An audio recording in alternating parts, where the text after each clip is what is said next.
Thanks for clicking on the webcast. I'm Laura Queso. Here's the latest from WENY-TV News and the Star-Gazette. New York residents were expecting a budget vote this weekend, but we won't be hearing a final decision out of Albany until later this week. The Senate Assembly will vote on a $135 billion budget Thursday. That's about a week and a half after a self-imposed deadline to get the work done before the Passover and Easter holidays begin.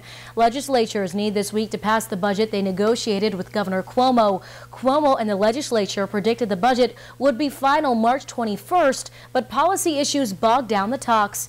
Instead of passing an extraordinarily early budget as they planned, lawmakers now will rush to meet the April 1st deadline a few days early. The Senate met in rare form at a Sunday session. The Assembly postponed its tentatively planned Sunday session to Thursday.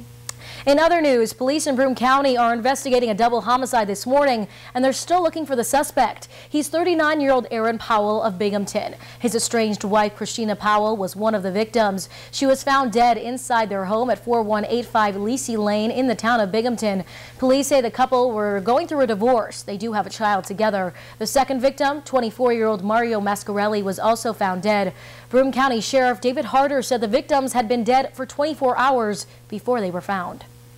Mario Mascarelli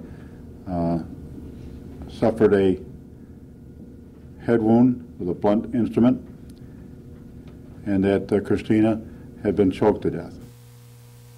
Now, Harder said the suspect may be driving a black 2007 GMC Denali SUV with license plate number GDU 3346.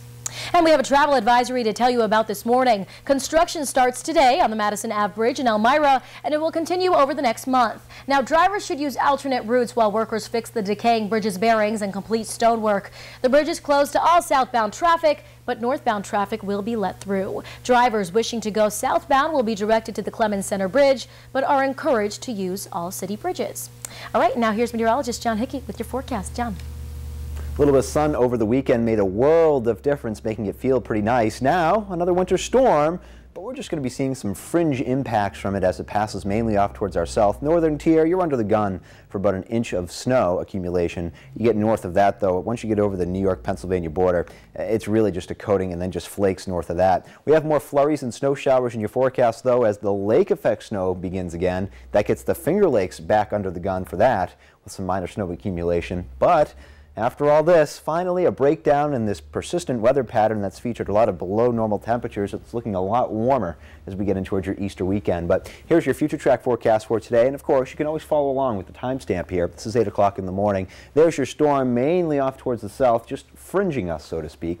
We go in towards your afternoon, and it's just more of the same as the storm heads directly eastbound and eventually out over the Fish. And as you head in towards tonight, still looking at some light snow possible in the northern tier, but this is going to be that transitional period when the winds will go from a southeasterly and easterly direction over to a northwesterly one, and once it turns off towards the northwest, that's when we'll start to see some of those lake effect snows begin to fire up again, with some very minor accumulation possible, especially across southern portions of the Finger Lakes. Tuesday afternoon, still looking at that light flurry chance, and that's going to be the case again, a lot like last week. A few flakes fly every once in a while, but not a lot of accumulation unless you're right under one of those snow belts, and the best chance for any kind of accumulation will be Tuesday night into very early Wednesday morning. Here's a look at your interactive Sky Tracker 7-day forecast. Lots of temperatures here running below average. Your average this time of year is 48.